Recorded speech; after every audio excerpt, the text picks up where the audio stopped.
I am writing this under an appreciable mental strain, since by tonight I shall be no more.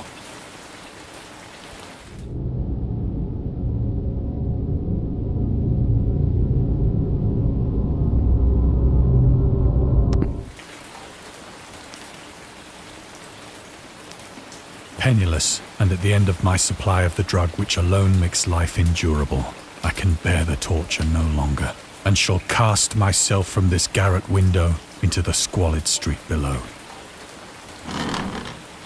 Do not think from my slavery to morphine that I am a weakling or a degenerate.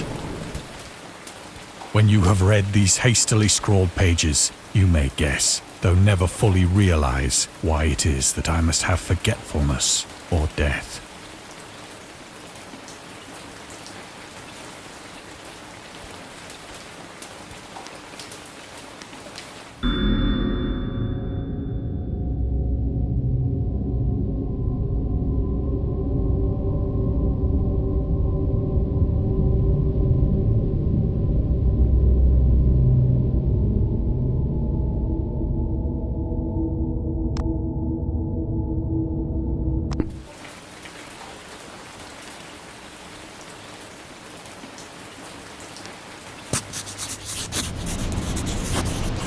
It was in one of the most open and least frequented parts of the broad Pacific that the packet of which I was supercargo fell a victim to the German sea raider.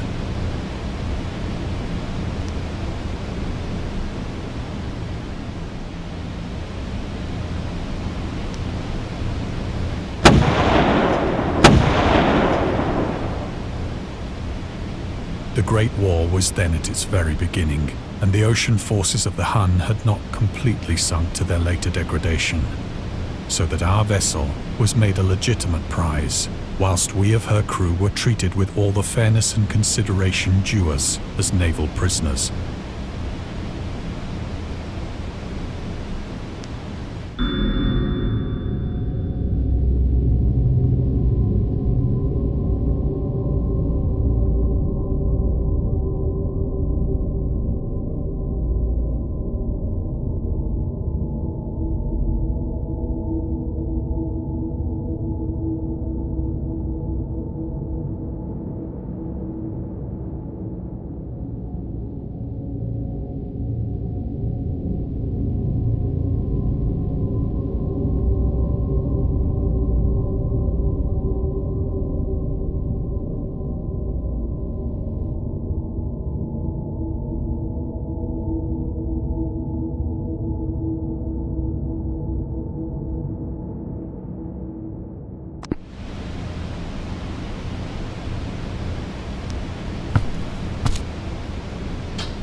So liberal, indeed, was the discipline of our captors, that 5 days after we were taken, I managed to escape alone in a small boat with water and provisions for a good length of time.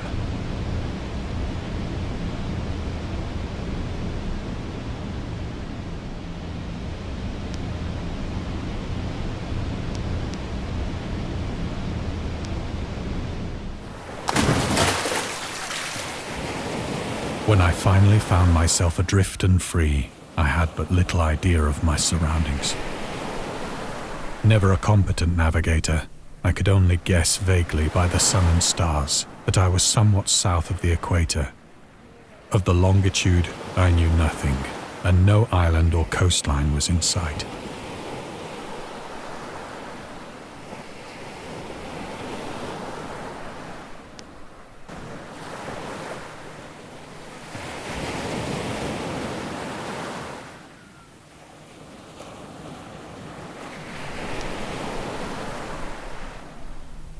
The weather kept fair, and for uncounted days I drifted aimlessly beneath the scorching sun, waiting either for some passing ship or to be cast on the shores of some habitable land.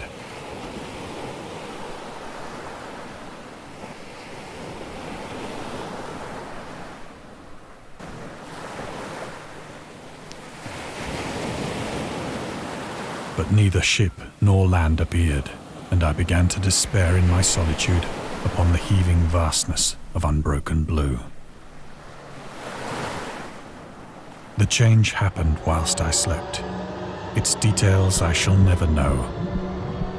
For my slumber, though troubled and dream-infested, was continuous.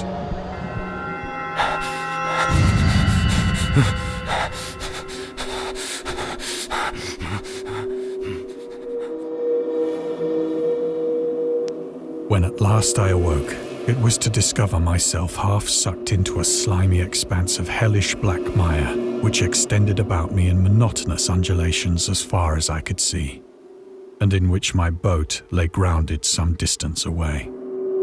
Though one might well imagine that my first sensation would be of wonder at so prodigious and unexpected a transformation of scenery, I was in reality more horrified than astonished. For there was in the air and in the rotting soil a sinister quality which chilled me to the very core.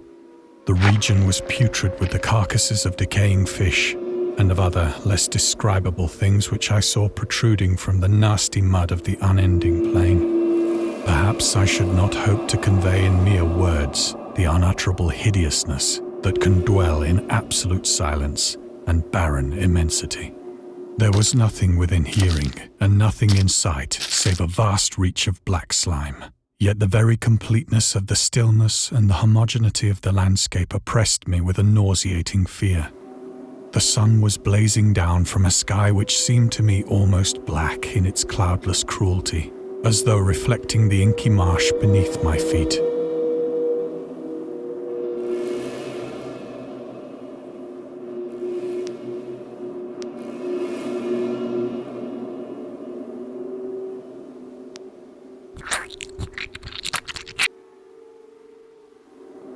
As I crawled into the stranded boat, I realized that only one theory could explain my position. Through some unprecedented volcanic upheaval, a portion of the ocean floor must have been thrown to the surface, exposing regions for which innumerable millions of years had lain hidden under unfathomable watery depths. So great was the extent of the new land which had risen beneath me that I could not detect the faintest noise of the surging ocean, straining my ears as I might, nor were there any seafowl to prey upon the dead things.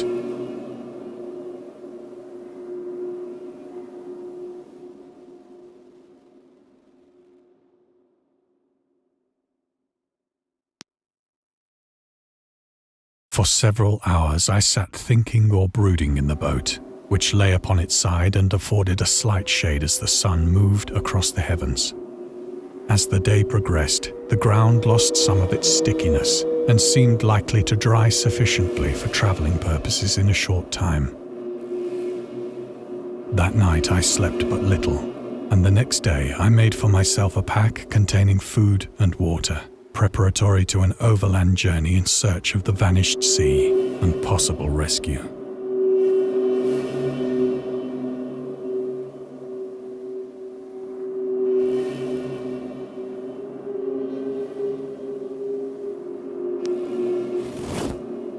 On the third morning, I found the soil dry enough to walk upon with ease. The odor of the fish was maddening, but I was too much concerned with graver things to mind so slight an evil, and set out boldly for an unknown goal.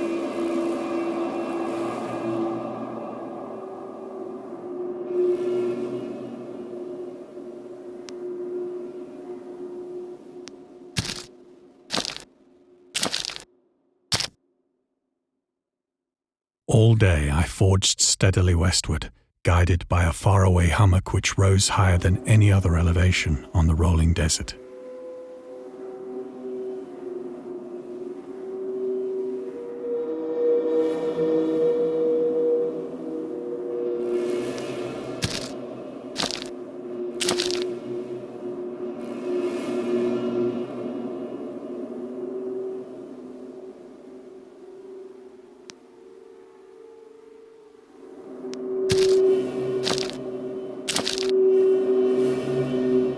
That night, I encamped, and on the following day still travelled toward the hummock, though that object seemed scarcely nearer than when I had first espied it.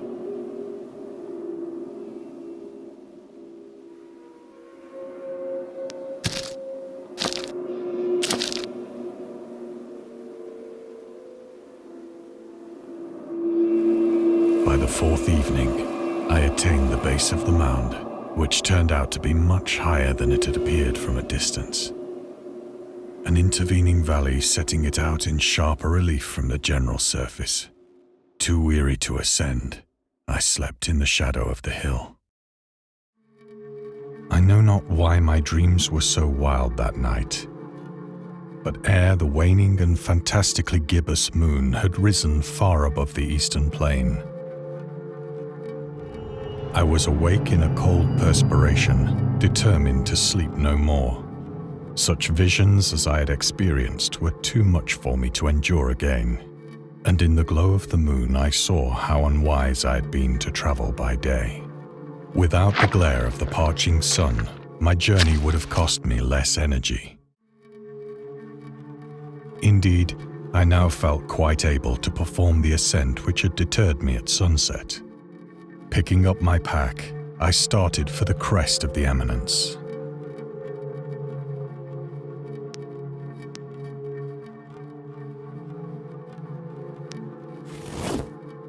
I have said that the unbroken monotony of the rolling plain was a source of vague horror to me.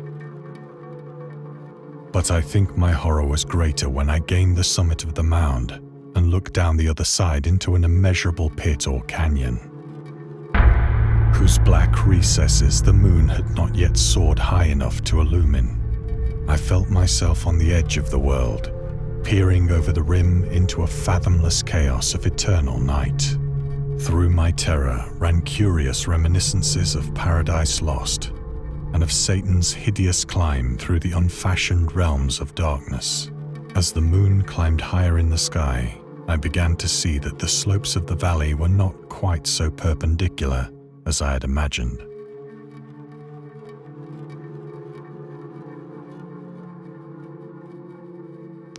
Ledges and outcroppings of rock afforded fairly easy footholds for a descent, whilst after a drop of only a few hundred feet, the declivity became very gradual.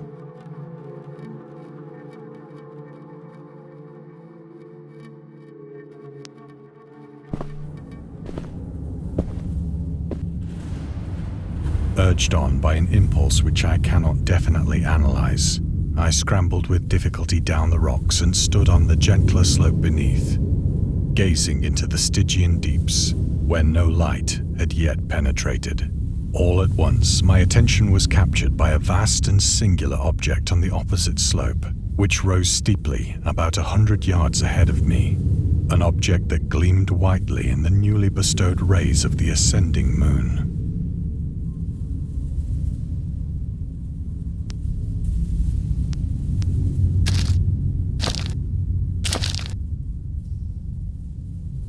That it was merely a gigantic piece of stone, I soon assured myself, but I was conscious of a distinct impression that its contour and position were not altogether the work of nature. A closer scrutiny filled me with sensations I cannot express.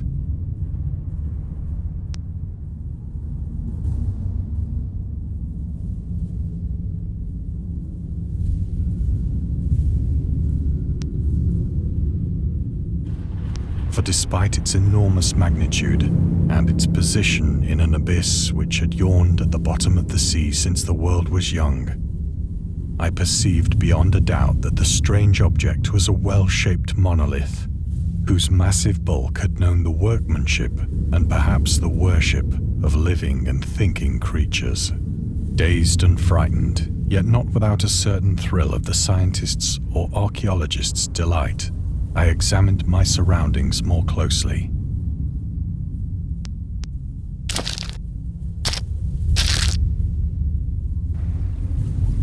The moon, now near the zenith, shone weirdly and vividly above the towering steeps that hemmed in the chasm, and revealed the fact that a far-flung body of water flowed at the bottom, winding out of sight in both directions and almost lapping my feet as I stood on the slope.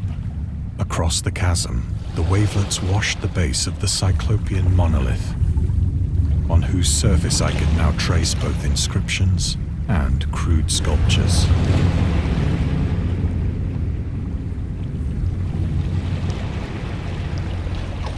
The writing was in a system of hieroglyphics unknown to me and unlike anything I'd ever seen in books, consisting for the most part of conventionalized aquatic symbols such as fishes, eels, octopi, crustaceans, mollusks, whales, and the like. Several characters obviously represented marine things which are unknown to the modern world, but whose decomposing forms I had observed on the ocean-risen plain. It was the pictorial carving, however, that did most to hold me spellbound.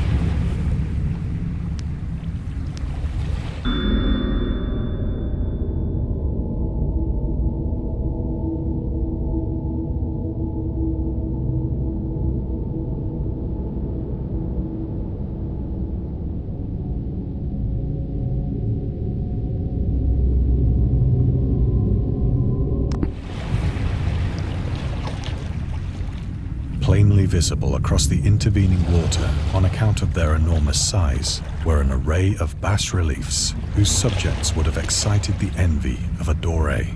I think that these things were supposed to depict men, at least a certain sort of men, though the creatures were shown disporting like fishes in the waters of some marine grotto, or paying homage at some monolithic shrine which appeared to be under the waves as well.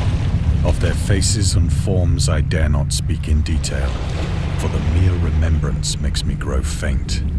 Grotesque beyond the imagination of a Poe or a Bulwer. They were damnably human in general outline, despite webbed hands and feet, shockingly wide and flabby lips, glassy, bulging eyes, and other features less pleasant to recall. Curiously enough, they seemed to have been chiseled badly out of proportion with their scenic background, for one of the creatures was shown in the act of killing a whale, represented as but little larger than himself. I remarked, as I say, their grotesqueness and strange size, but in a moment decided that they were merely the imaginary gods of some primitive fishing or seafaring tribe. Some tribe whose last descendant had perished eras before the first ancestor of the Piltdown or Neanderthal man was born.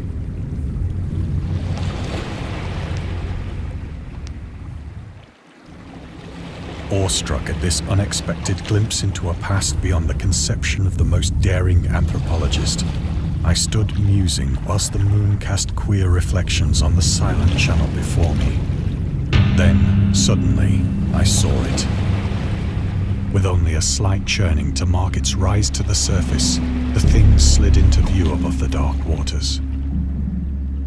Polyphemus-like and loathsome, it darted like a stupendous monster of nightmares to the monolith, about which it flung its gigantic scaly arms, the while it bowed its hideous head and gave vent to certain measured sounds.